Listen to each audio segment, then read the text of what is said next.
Hello all, welcome back. When you need to set a limit, what's the best way to say no? No! No. No.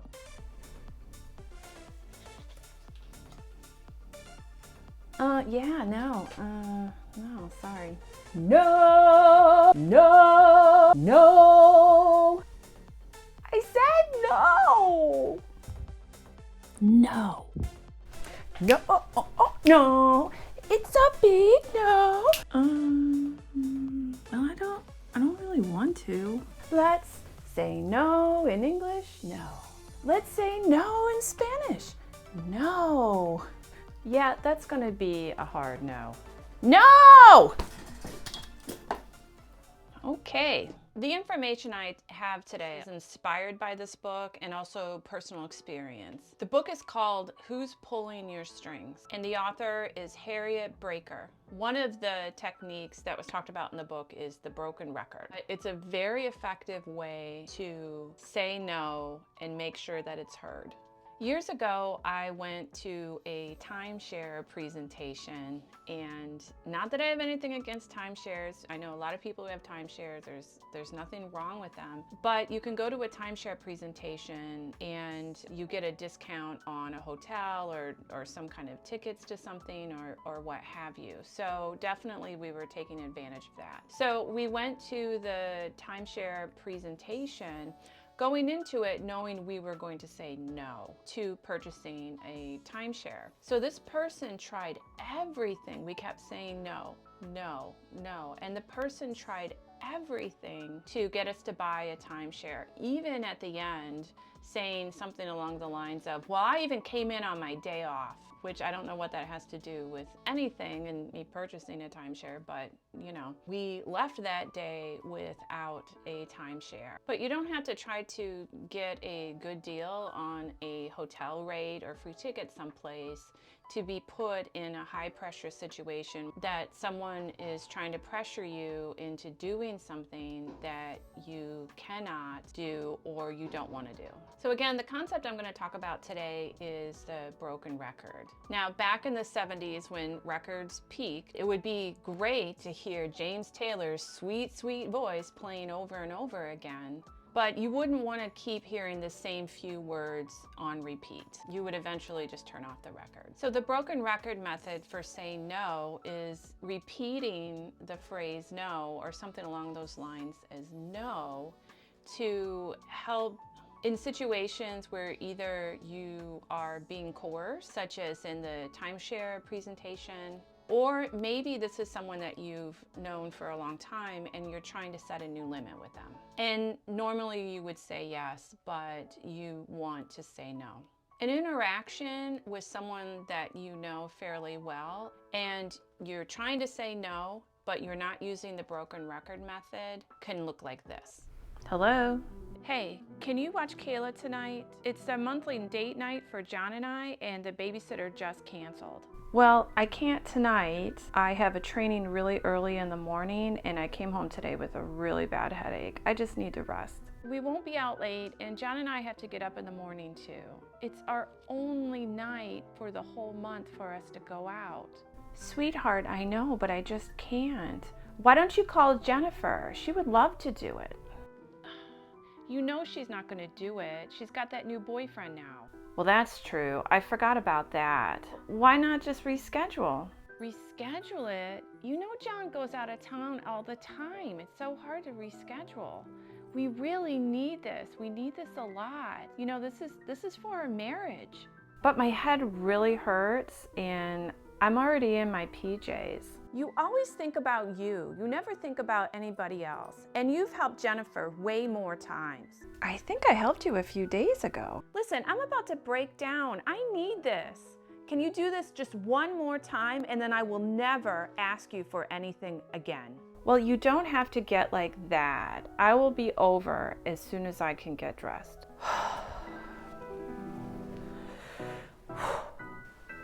You know, we've all been there with that. And it's one of those situations when it's over, you wake up, 3 a.m., you keep playing the conversation over in your mind, wishing you would have said this or you had done that. and you end up kicking yourself because you didn't do what you wanted to do. The broken record response is a no that you can give to someone no matter what they throw at you. Sometimes these things can catch you off guard, but if you're trying to change your behavior with someone, you may have a good sense of situations already where someone wants you to do something and you usually say yes and you want to say no. So have it in your mind prior to that, well, the next time the person asks me this, I'm going to say no. And so going into the situation saying no, then that's what you say. The answer is no. And an important part of it is you don't explain it. This is a really important part because the more you start talking, the more there is for someone to kind of hook on and start trying to manipulate the situation. So basically, you're going to repeat the answer no matter what's going on. And if you calmly and persistently do this, then the person will eventually give up. So here's the same interaction that you just saw, but with using the broken record method. Hello?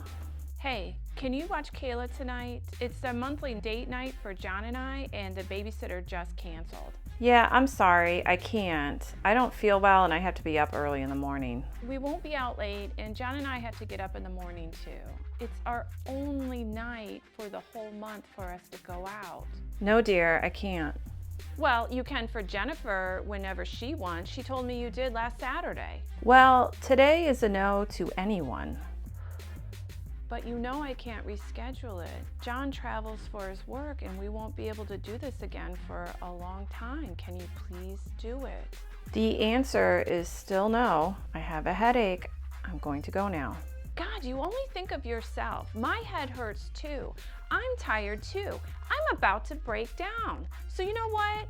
Forget it. I won't ask you for anything again. That is your choice. I'm going to go now. So you don't care if you don't talk to me again. So you're really not doing it? No, I'm not. Goodbye. Ridiculous. Goodbye, Mother. So let's go over the reasons that the broken record method works. One is that you're clearly unmoved, so then the person knows that you mean it. Another thing is if you're not getting particularly emotional about it, then that definitely signals that it's not personal and that there's no emotional reaction that you're showing that could be exploited. And often in these situations, whether it's with a stranger like at the timeshare or even people that you know very well, they're generally looking for an easy yes. And so when you don't make it easy for them, they're going to give up. They just want a yes. They don't want a lot of work to be done to get to that yes. And the final reason that I want to talk about today that the broken record method works is that you are acting, not reacting. And I've talked about that concept in some other videos, the difference and the power between acting in a situation as opposed to just reacting to what's going on.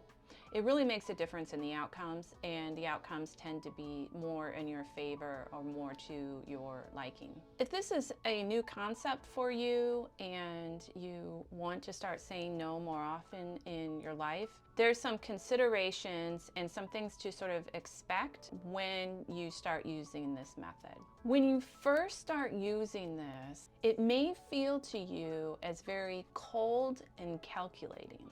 And the other person may point that out to you and also get angry and frustrated with you. And as a result, even if you hold firm with the no, you may end up feeling guilty and selfish. All of these emotions, all of these reactions are pretty normal when you're shifting to saying no from when you usually say yes. A lot of these feelings, emotions, reactions, when we're saying yes, we're trying to avoid them to begin with. So of course they're going to surface when we start saying no. But over time, and especially if you end up getting outcomes that you really like, then you'll get more comfortable with it and you won't see it so much as cold and calculating, and you won't get so worried about the person's reaction. You'll just see it as setting healthy limits and making sure that people respect your boundaries. And a few more thoughts about it is that People that you interact with who have healthy boundaries and you say no to when they make a request of you, they're going to accept your no. And you're not going to have to fight for it. They're just going to accept your no. And another thing, like how you saw it in the second skit, is that you may have to switch the topic or dismiss yourself from the situation to get that interaction to stop. And with certain people, this can happen. Ultimately, you may have to reduce your interactions with someone if they continue to persist in not accepting your no. But it will help your overall environment to be more healthy and respectful. And you will really be getting quality over quantity. And just like in the skit that there were some variations on saying no, it's okay to add a few other words in there. And the skit had a little bit of explaining in there, but not a whole lot. And if it helps you to not feel so cold and calculating, it's okay to say something along the lines of, I understand that, but the answer is still no. And finally, it's important to just keep the whole interaction light and not defensive. And again, if that means that you have to just step away from the conversation, then that's okay too. If you try out the broken record method, let me know how it goes for you. I'd really like to hear. And you can write in the comments and let me know how it goes. With anything else, there's certainly not perfection out of the gate. It's trial and error. So just keep trying. Well, that's all I have for today. My name is Bethany Brunn. I'm a licensed mental health counselor, and I hope today's video helped you to get back to you. Bye. That's all I got. I suppose it could be like a no, or no, no, no.